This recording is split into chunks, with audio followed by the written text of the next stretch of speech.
There is a particular moment described again and again by people in early recovery, a moment that terrifies them far more than the thought of never drinking again.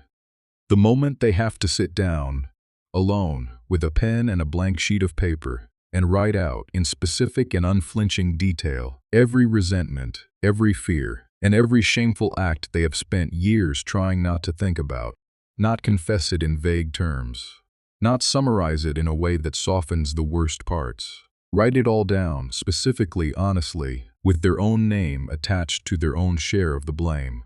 Most people would rather face almost anything else.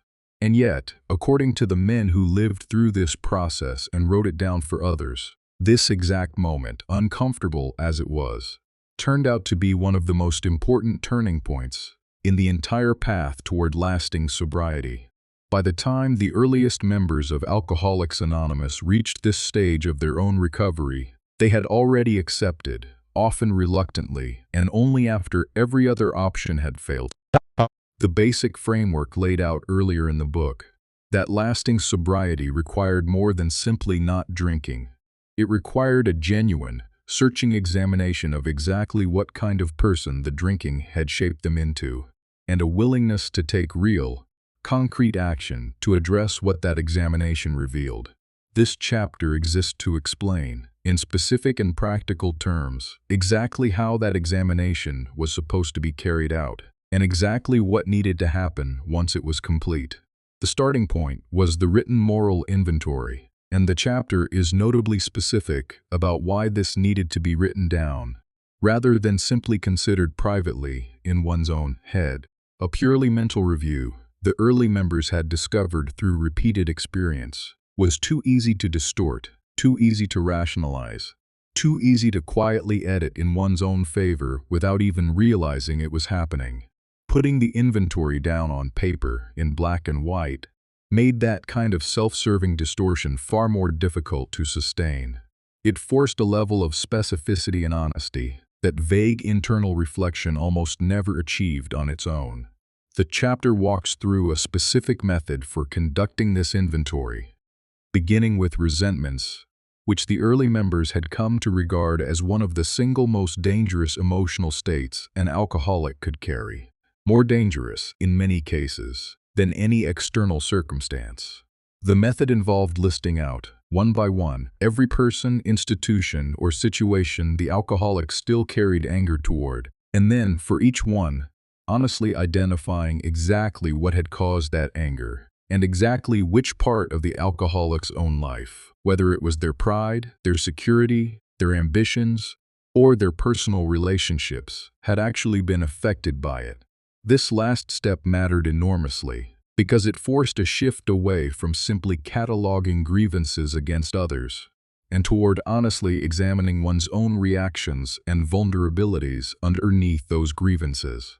What followed this examination of resentments was, for many of the early members, an even more uncomfortable step, looking honestly at their own part in each situation, regardless of how badly they had genuinely been wronged by the other party involved.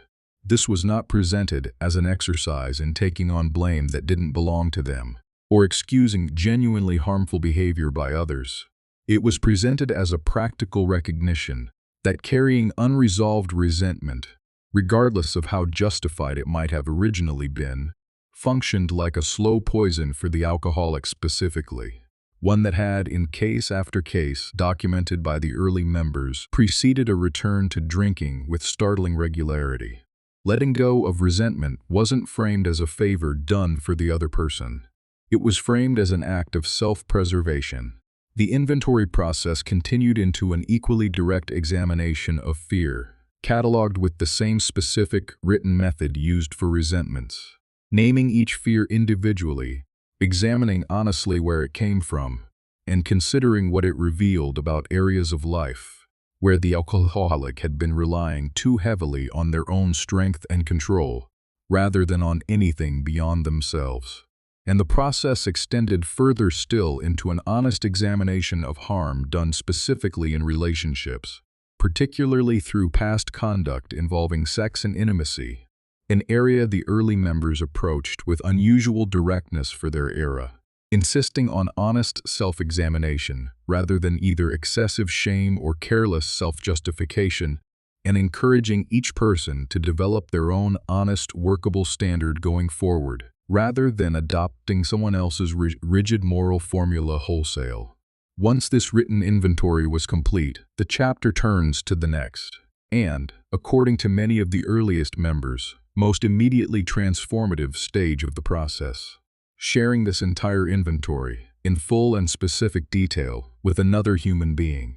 Not simply admitting general wrongdoing in vague terms, but reading through the actual list, resentment by resentment, fear by fear, admitting the exact nature of these wrongs out loud to someone else. The chapter is candid about why this step mattered so profoundly, beyond simply completing a requirement. Alcoholics, the early members had observed repeatedly in themselves and in each other, were often exceptionally skilled at maintaining a kind of private isolation even while surrounded by other people, an isolation built on the carefully guarded secret of exactly how bad things had really gotten and exactly what they had really done. Speaking this secret aloud, completely and specifically, to another person who did not turn away in judgment, broke that isolation in a way that private reflection alone had never managed to achieve.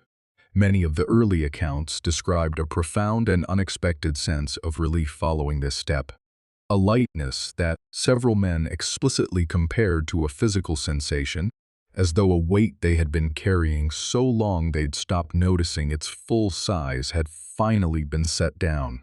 This relief mattered practically, not just emotionally, because the early members had observed that alcoholics who skipped this step, who completed a private inventory but never spoke it honestly to another person, showed a marked tendency to return to drinking at a significantly higher rate than those who had pushed through the discomfort of full disclosure. From this foundation of honest self-examination and disclosure, the chapter moves into what it describes as genuine readiness for internal change, a real, examined willingness to have these identified character defects removed entirely, rather than simply managed or minimized. The early members were notably honest about how difficult this particular willingness could be to achieve genuinely, because certain defects, however clearly identified as harmful, often continued to serve some function the person wasn't fully ready to give up, providing a kind of protection, a familiar identity, or a sense of control that felt safer than the uncertainty of actual change. The chapter then turns toward the practical work of repairing the damage this behavior had caused to other people, beginning with the compilation of a complete and honest list of everyone who had been harmed, followed by a growing, genuine willingness to make things right with each one of them. This willingness, the chapter is careful to note, needed to develop before the actual amends were attempted, because amends made without genuine internal readiness tended to come across as hollow, sometimes even manipulative, undermining the entire purpose of the exercise. The actual process of making amends receives detailed, practical attention in this chapter, because the early members had learned, often through painful trial and error, that good intentions alone were not sufficient here. Amends needed to be made directly, specifically, and personally wherever possible, rather than through vague general apologies that avoided naming the actual harm done. At the same time, the chapter insists on an important qualification. Amends should never be made if doing so would cause fresh injury to the very people being addressed, or to other innocent parties who might be affected by a sudden, poorly considered disclosure. This distinction mattered enormously, because it prevented the amends process from becoming, once again, primarily about the alcoholic's own need for relief and absolution, at the expense of the people they were supposedly trying to help. The chapter works through a range of specific, difficult situations that the early members had actually encountered while attempting to make amends. Financial debts that seemed impossible to repay, given the wreckage the drinking had left behind. Relationships with former business partners, complicated by legal and financial entanglements, and perhaps most delicately, Situations involving spouses who had endured years of broken promises and were understandably skeptical that anything had genuinely changed this time. The chapter counsels patience and consistent action in these cases rather than dramatic declarations, noting that trust, once broken as thoroughly as active alcoholism tends to break it, could only be rebuilt gradually, through demonstrated reliability over time, not through any single conversation or apology, however sincere. Running throughout this entire chapter is a theme that connects directly back to everything established earlier in the book.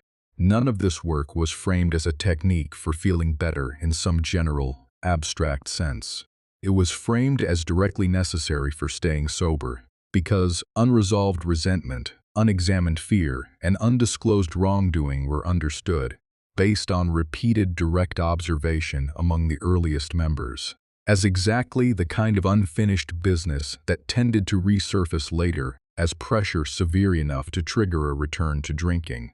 Taking action on these specific items wasn't presented as optional spiritual enrichment layered on top of sobriety. It was presented as part of the actual mechanism through which sobriety became sustainable in the first place.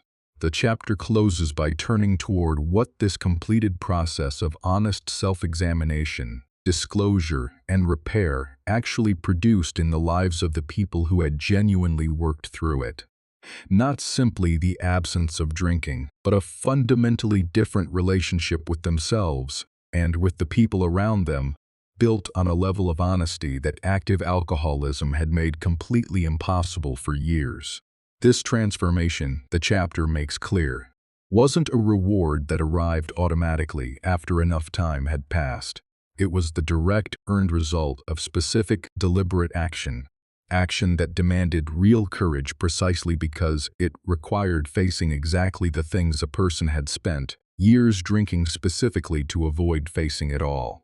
As we reach the end of Into Action, we arrive at one of the most important turning points in the journey of recovery. Up to this point, we have talked about alcoholism. We have talked about powerlessness. We have talked about the need for a solution. We have talked about spirituality. We have talked about honesty, willingness, and the steps. But now comes the moment when understanding must become action. Because recovery cannot remain an idea. It cannot exist only in books. It cannot exist only in meetings. It cannot exist only in conversations. At some point, we have to begin living differently. And that is what makes the title of this chapter so powerful. Into Action. Those words represent a movement from thinking to doing, from knowing to practicing, from wishing to changing, from talking about recovery to actually living it. A person can know everything about the 12 steps and still remain trapped in the same patterns. They can attend meetings. They can listen to speakers. They can read the big book. They can talk about spirituality. They can say all the right words. But eventually, recovery asks a much more important question. What are you doing with what you have learned? That question can be uncomfortable, because knowledge can create the illusion of progress.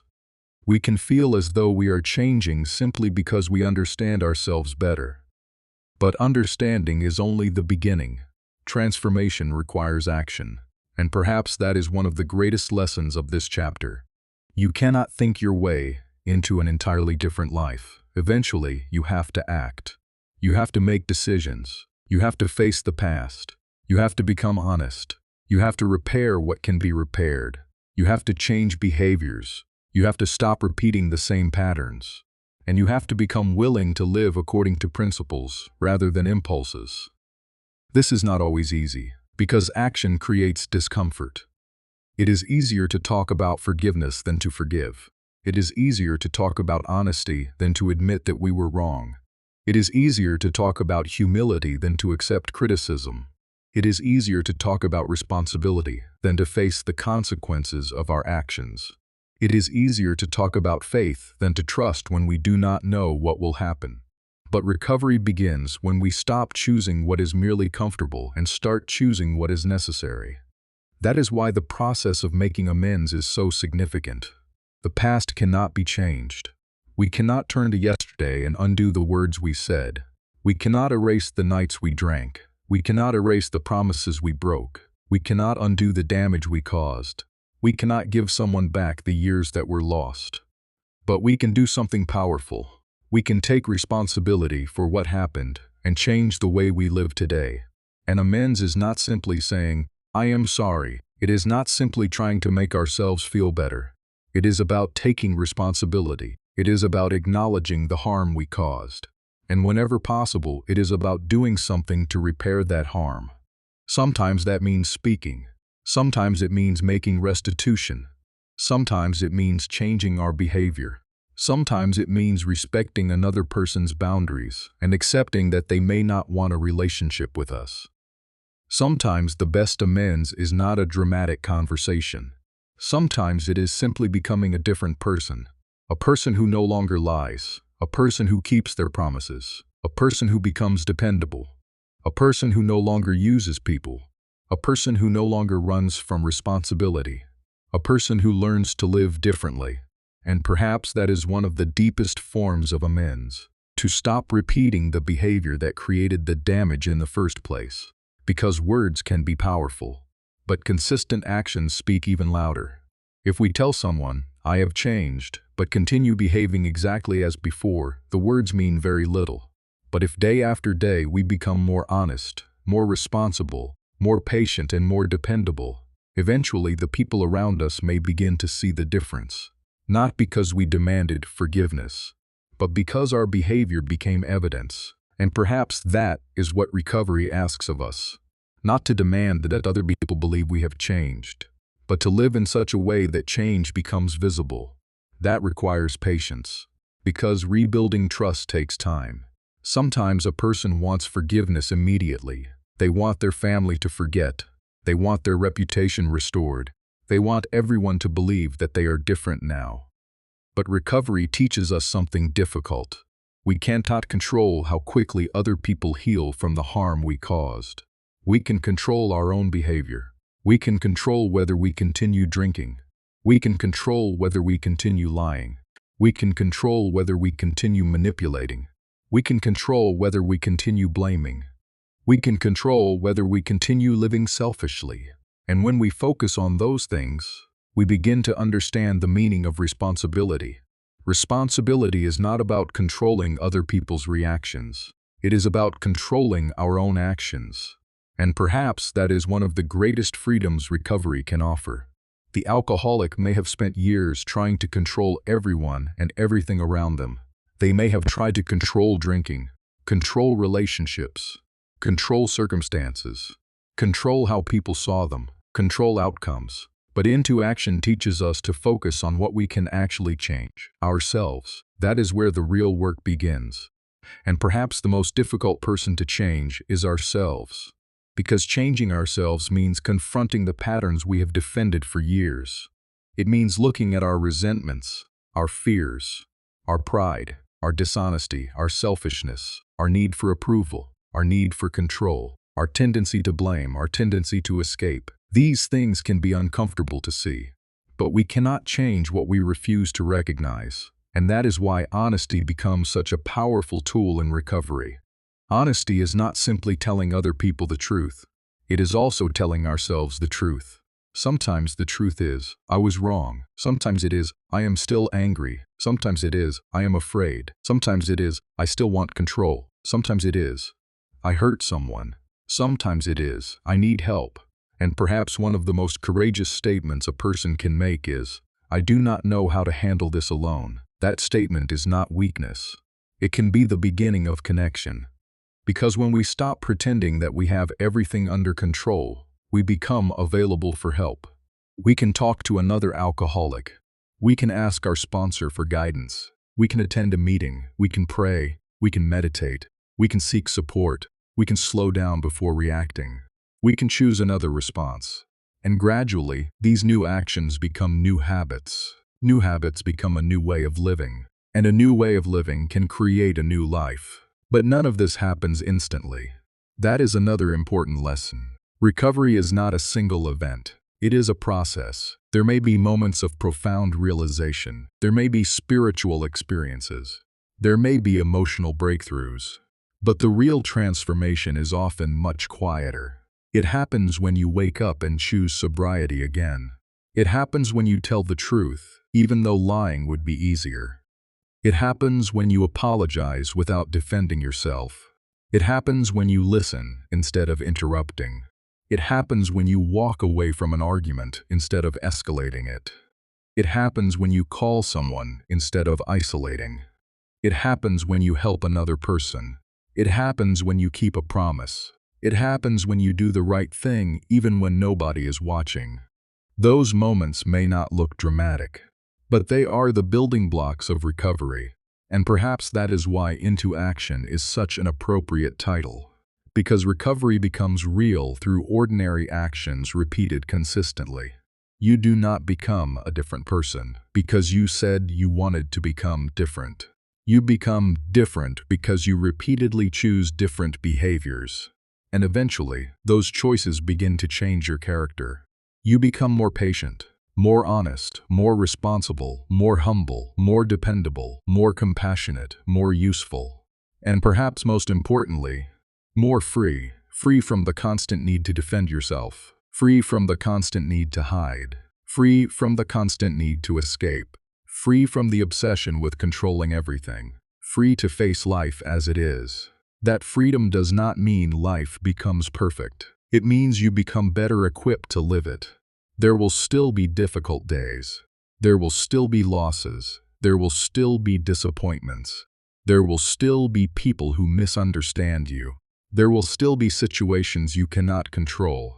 But now you have another way to respond. You can pause. You can pray. You can seek guidance. You can talk to someone. You can take responsibility. You can remember the principles. You can choose not to return to the old solution. And perhaps that is one of the greatest miracles of recovery. The problem does not have to disappear for you to learn how to live differently. You can learn to live even when life is difficult. You can learn to face pain without alcohol. You can learn to experience fear without running. You can learn to experience anger without destroying. You can experience sadness without escaping. You can experience uncertainty without needing complete control, and that is real growth. Because sobriety is not merely the absence of alcohol. It is the presence of a different way of responding to life. That is why action matters. The person who only talks about recovery may remain stuck. The person who practices recovery begins to change. And perhaps there is a message here for anyone who has been waiting for the perfect moment to change. There may never be a perfect moment. You may never feel completely ready. You may still have doubts. You may still be afraid. You may still have questions. You may still feel unworthy. But you can act anyway. You can take the next step anyway. You can tell the truth anyway. You can ask for help anyway. You can begin anyway. Because courage does not mean waiting until fear disappears. It means moving forward while fear is still present. And perhaps that is exactly what recovery requires. Not perfection, not certainty, not fearlessness. Willingness. The willingness to take action. The willingness to face consequences.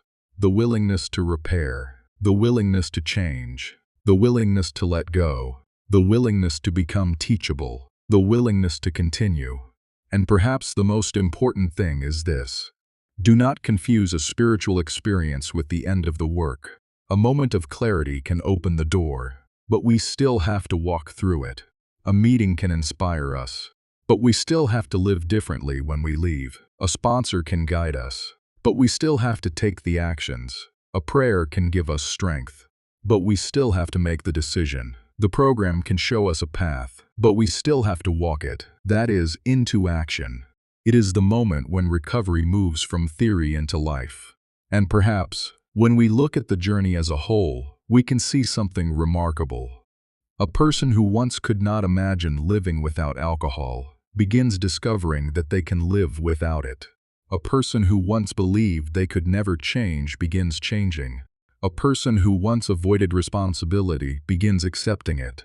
A person who once destroyed relationships begins rebuilding them. A person who once lived primarily for themselves begins helping others. A person who once believed their past defined them begins creating a different future. That transformation does not happen because the person becomes perfect. It happens because they become willing to act differently. And perhaps that is the message we should carry with us after closing this chapter. You do not have to change your entire life today. You only have to take the next right action.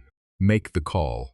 Tell the truth. Go to the meeting. Ask for help. Make the apology. Keep the promise. Let go of the resentment. Do the thing you have been avoiding. Take responsibility. Help someone. Stay sober today. And then do it again tomorrow. Because a new life is not created in one enormous moment. It is created through countless small decisions. And one day, those decisions become a life. A life that looks very different from the one you once thought was inevitable. A life where sobriety is not simply something you protect, but something you build upon. A life where your past is not merely a source of shame, but a source of wisdom.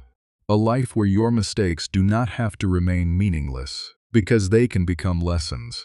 A life where your suffering does not have to isolate you, because it can help you understand someone else. A life where you are no longer asking, "How do I escape my life?" but instead, "How can I live it well?" And perhaps that is the ultimate message of Into Action. Recovery becomes real when we stop waiting for life to change and begin changing the way we live. Not perfectly, not all at once, but honestly, willingly, consistently, one action at a time, one day at a time, one sober decision at a time. And eventually, perhaps, we discover that the greatest transformation was not simply that we stopped drinking. It was that we became capable of living a life we no longer needed to escape from.